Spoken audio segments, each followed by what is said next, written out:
بسم اللہ الرحمن الرحیم۔ السلام علیکم ناظرین، آج ہم بیان کرنے جا رہے ہیں جادو اور جنات کا علاج اور جادو اور نظر بند کا وظیفہ۔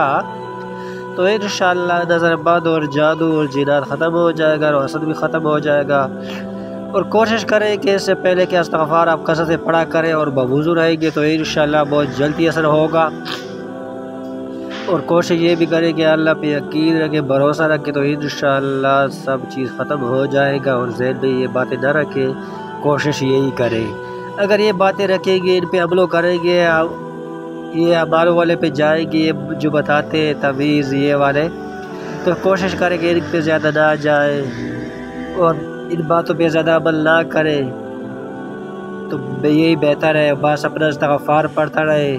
اور جو وظیفہ آج میں بتانا جا رہا ہوں تو انشاءاللہ آپ اس کو پڑھیں گے تو انشاءاللہ خود ہی آپ کو اندازہ ہو جائے گا اور یقین بھی ہو جائے گا کہ بہتر یہی ہے کہ بس اللہ پہ یقین اور بھروسہ رکھیں اور درود شریف کثرت سے پڑھا کریں گے تو انشاءاللہ اللہ پاک خیر کرے گا اور اللہ پاک آپ کو جو چیز بھی ہوگی تو انشاءاللہ اس سے افاقہ ہوگا۔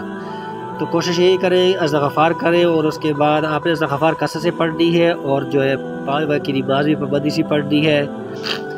اور یہ جادو جنات پہ زیادہ آپ نے ذہن میں دباؤ نہیں ڈالنا ہے اور زیادہ سوچنا نہیں ہے۔ اگر زیادہ سوچیں گے، زیادہ وہ کریں گے تو آپ یہی محسوس کریں گے کہ مجھے بہت زیادہ یہ ہو گیا ہے، وہ ہو گیا ہے۔ تو کوشش یہ کریں کہ زیادہ سوچیں نہ۔ اگر زیادہ سوچیں گے تو اس سے اور بھی زیادہ بیمار ہوں گے اور بھی زیادہ ٹینشن میں آ جائیں گے، تو ڈپریشن میں آ جائیں گے۔ تو اسے پہلے کوشش کریں کہ استغفار کثرت سے کیا کریں۔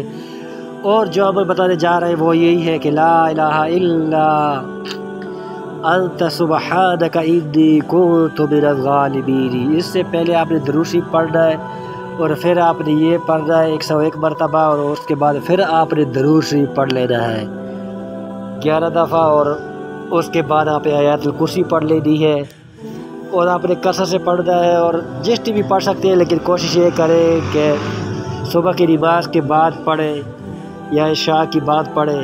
عشاء کے بعد کوشش یہ کریں کہ تیسرا کلمہ تمجید پڑھیں تو انشاءاللہ اس میں بہت جلدی جادو کا اثر ختم ہو جاتا ہے۔ اور بھی کوئی مریض انشاءاللہ اگر مریض ہوگا تو اس کو بھی شفا مل جائے گا۔ اگر کسی اور کے لیے کرنا چاہتے ہیں تو پھر بھی یہی طریقہ ہے، پانی گلاس میں لے لیں اور استغفار بھی پڑھیں اور درود شریف پڑھیں 11 دفعہ اور اس کے بعد یہی پڑھیں لا الہ الا انت سبحانک انی کنت من الظالمین اور اس کے بعد آپ نے پھر پڑھنا ہے درود شریف۔ مع السلام ورحمۃ اللہ وبرکاتہ۔